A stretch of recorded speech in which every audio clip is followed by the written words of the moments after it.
So hello friends, स्वागत है आपका मेरी न्यू वीडियो में। और आज के इस वीडियो में हम लोग जानने वाले हैं कि जो हमारी ग्रेविटेशनल फोर्स है वो कंजर्वेटिव फोर्स कैसे है। आज हम उस चीज़ को प्रूव करेंगे। तो सिंपली देखो, कुछ भी नहीं है। सबसे पहले आप एक चीज़ ले लो। जैसे ये कोई ऑब्जेक्ट है, इसको ऊपर से नीचे फेंका आपने, तो इसने कोई h हाइट कवर करी होगी। अब ये नीचे पहुंच गया, इसका मास है m, और इसने जो फोर्स ऊपर से जो नीचे इसको जो लेके आया वो हो गया g। ठीक है, सिंपली अब देखना, हम यहाँ पे लगा देते हैं वर्क डन का फॉर्मूला, जो कि होता है फोर्स, और ये हमने सिंपली लगा दिया। अब इसमें डॉट को हटाऊंगा तो यहाँ पे कॉस आ जाएगा। ठीक है, यहाँ पे कॉस आ जाएगा। अब जरा ध्यान से सुनना, देखो ये जो ऑब्जेक्ट है इस पे फोर्स किधर की तरफ लग रही है? नीचे की तरफ। mg है जो इस पे जो mg लग रहा है, फोर्स लग रहा है, वो नीचे की तरफ लग रही है। और अगर फोर्स नीचे की तरफ लग रही है तो इसका मतलब जो हमारा ये ऑब्जेक्ट है वो भी मतलब उसके नीचे की तरफ ही जा रहे हैं, मतलब दोनों जा रहे हैं सेम डायरेक्शन में। और अगर ये देखो, अगर ये ऐसे नीचे सेम डायरेक्शन में जा रहे हैं तो इनके बीच का एंगल क्या होगा? जीरो एंगल हो जाएगा ना, एक दूसरे के बिल्कुल पैरेलल चल रहे हैं। तो यहाँ पे हमारा थीटा निकल जाएगा कॉस। तो थीटा अगर जीरो हो जाए तो कॉस जीरो होता क्या है? कॉस जीरो होता है 1। तो सिंपली यहाँ पे 1 से मैं मल्टीप्लाई करूँगा तो कोई फर्क पड़ना नहीं है इसमें। तो फोर्स देख लेते हैं। फोर्स यहाँ पे क्या है? mg। और s मतलब कितना डिस्टेंस कवर किया? s डिस्टेंस कवर किया। तो ये प्रूफ हो गया पहला, कि जो हमारा ग्रेविटेशनल फोर्स है वो हमारा कंजर्वेटिव फोर्स होता है। आओ दूसरा भी देख लेते हैं, एग्जाम में आप लिख सकते हो ऐसे करके। समझो ये कोई मतलब टाइप का पिरामिड टाइप से ही है ऐसे। इस पे ये बॉल है। अब ये बॉल है नीचे, ऐसे नीचे की तरफ आएगी। तो सिंपली देखो, इसका जो मास है mg वो लगेगा इधर की तरफ।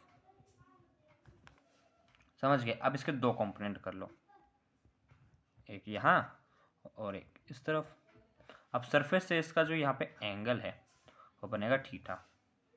ठीक है, क्योंकि ये यहाँ पे थीटा है तो यहाँ पे भी इसका एंगल थीटा रहेगा। ये एक मैथमेटिक्स में होता है, ये आपको भी समझने की जरूरत नहीं, आप सिंपली यहाँ पे थीटा बना देना। तो अगर ये थीटा, तो ये वाली जो होगा, ये लाइन होगी mg cos थीटा, और ये वाली होगी mg sin थीटा।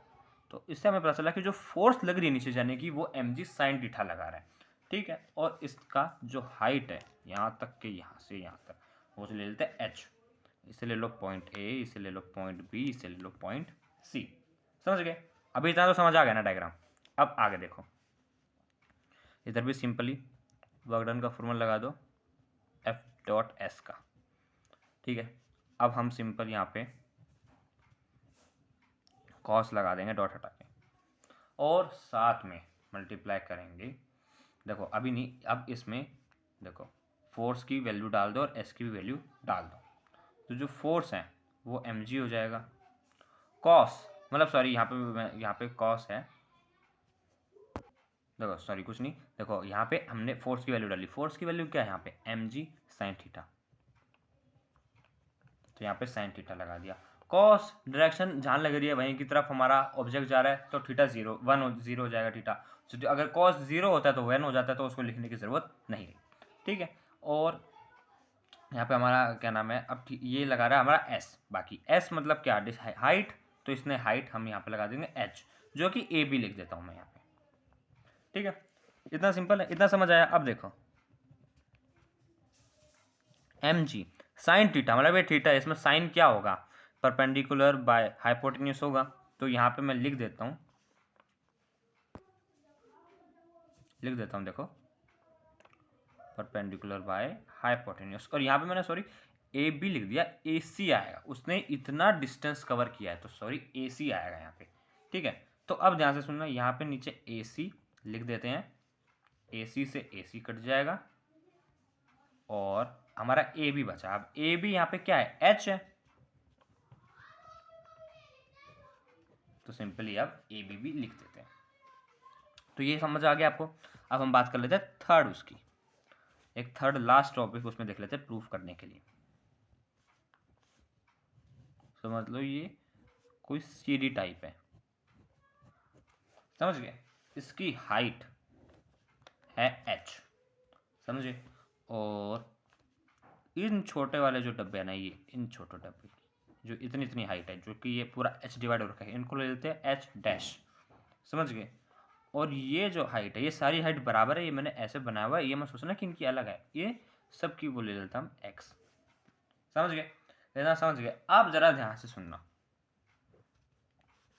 ये एच है जो एच, ये इसमें छोटी छोटी उसमें स्टेप्स में डिवाइड हो रखा है। अब हमें ये नहीं पता कि कितने स्टेप में डिवाइड है, नहीं हमें नहीं पता, तो कितने भी हो, अगर मैं जितने भी उसको n ले लूं और उस उन n को अगर मैं इस h छोटी हाइट से मल्टीप्लाई कर दूंगा तो उसके टोटल के बराबर आ जाएगा। आ जाएगा कि नहीं आ जाएगा? बिल्कुल आना चाहिए। जितने ये स्टेप है उतनी इसकी जितनी हाइट है उतने इसके ये डिवाइड हुए होंगे स्टेप में, तो उतने उनसे अगर मैं मल्टीप्लाई कर दूं तो इसके बराबर आ जाएगा। सिंपल, कोई इसमें मतलब डाउट नहीं आना चाहिए। अब जरा ध्यान से देख लो, यहाँ पे वर्क डन का फॉर्मूला लगा दो, लेकिन यहाँ वर्क डन 2 बार होगा। एक होगा वर्क डन एक्स मतलब इसका, और एक बार वर्क डन होगा इसका एच डैश वाले का, ठीक है। अब जरा इसको भी देख लो, सिंपली एफ डॉट एस और यहाँ पे भी एफ डॉट एस, यहाँ पे अब लगा दो cos theta, F S cos theta, और यहाँ पे लगा देते हैं एफ एस कॉस थीटा।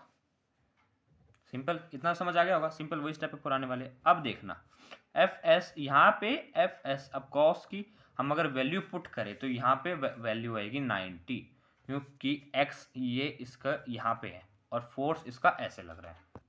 अब अगर इसका फोर्स ऊपर से नीचे की तरफ लग रहा है और ये इस डिस्टेंस में जा रहा है, तो ये जो पूरा एंगल बनता है ये होता है 90 एंगल। तो यहाँ पे हमने 90 लिख दिया। अब सिंपली एच मतलब यहाँ पे ये इधर की तरफ जाएगा और इधर की तरफ ये जा रहा है, तो इसमें एंगल हमारा हो जाएगा 0। तो यहाँ पे एफ कॉस 0 हो जाएगा हमारा, समझ गए। तो सिंपली अब एफ कॉस 90 0 होता है, तो यहाँ पे पूरी टर्म ये 0 हो जाएगी और ये एफ एस रह जाएगा। आप सिंपली देख लो, फोर्स की वैल्यू डाल दो mg, डिस्टेंस कितना कवर किया h1 इंटू में n, और अब इस h डैश इंटू में 1 है जो इंटू में n है जो, इसको मैं क्या लिख सकता हूँ, ऐसे लिख सकता हूँ, आपके आगे लिखा था मैंने, तो सिंपली इसको h लिख देते हैं। तो इस तरह से प्रूफ हमने कर दिया।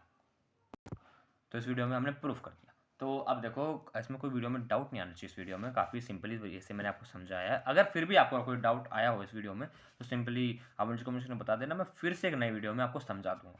तो अभी के लिए इतना ही, मिलते हैं हम अपनी अगली वीडियो में, तब तक के लिए बाय बाय।